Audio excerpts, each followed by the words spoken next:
AI এর অপব্যবহারের ক্ষেত্রে NTMC যে ব্যবস্থাটা নিয়েছিল পূজার সময় 35,000 প্লাস আপনার পূজা মণ্ডপে আপনার ওনারা তথ্য প্রযুক্তির ব্যবহারটা করেছেন, ওটা বলেছেন যে ওটা একটা সাকসেসফুল ইভেন্ট, সেটা আমরা ব্যবহার করতে পারি কিনা। এই মুহূর্তে যেটা বলতে চাচ্ছি যে আগামীকাল আমাদের এই ব্যাপারে একটা সেমিনার আছে, সেমিনার কাম ওয়ার্কশপ আছে, সেটাতে আমরা আরও কিছু তথ্য সন্নিবেশ করে এই জিনিসটা দেখব।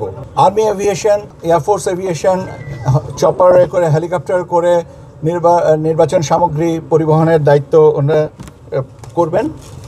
ওনারা একটা অনুরোধ করেছেন যে যে সমস্ত জায়গায় এয়ার শর্টই হবে সেখানে আপনার যেন হেলিপ্যাডগুলো আমরা একটু ব্যবস্থা করে রাখি, যাতে সহজে উত্তরণ এবং অবতরণ করা যায়। যারা এ পর্যায়ে যেমন আপনার সেনাবাহিনী মাঠ পর্যায়ে তারা কাজ করছেন, ডিপ্লয়মেন্ট আছে ইন একটু সিভিল পাওয়ার, তাদের অবস্থানটা কী হবে সেটা আমরা বলেছি যে আমরা নীতিগতভাবে তারা যে অবস্থানে যে যার অবস্থানে আছেন, এইটা যেটা আমরা এমফাসাইজ করেছি যে ইন্টেলিজেন্স শেয়ারিং, যে প্রত্যেকটা অর্গানাইজেশনে তাদের কিছু নিজস্ব ইন্টেলিজেন্স তারা কালেক্ট করে, কিন্তু ইন্টেলিজেন্স শেয়ারিংটা হবে করলে জিনিসটা আরও সুসংগত হবে। কেননা কোনো একটা অর্গানাইজেশন হয়তো এক জায়গাটাকে ঝুঁকিপূর্ণ মনে করেছেন, আরেকজনও করেছেন 3টা জায়গা, তো এটা সমন্বয় করলে বেটার হবে। এবং এই কোঅর্ডিনেশনের ডিফারেন্ট লেভেলগুলো যেন ডিটারমাইন্ড থাকে ক্লিয়ারলি, এবং সেটার সাথে আপনার কমান্ড স্ট্রাকচারটা, যে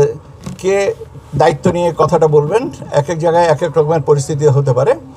যেমন কোস্টাল এরিয়াতে যারা যে কমান্ড স্ট্রাকচারটা সেটা প্লেন ল্যান্ডে হবে না, বা প্লেন ল্যান্ডের কমান্ড স্ট্রাকচারটা বর্ডারে নিয়ে এড়াতে হবে না, এরকম জায়গাগুলো নিয়ে আরও একটু ফার্নিশ করতে হবে, এবং অন্য এই সমস্ত ব্যাপারে আমাদেরকে উপাত্ত দিয়েছেন।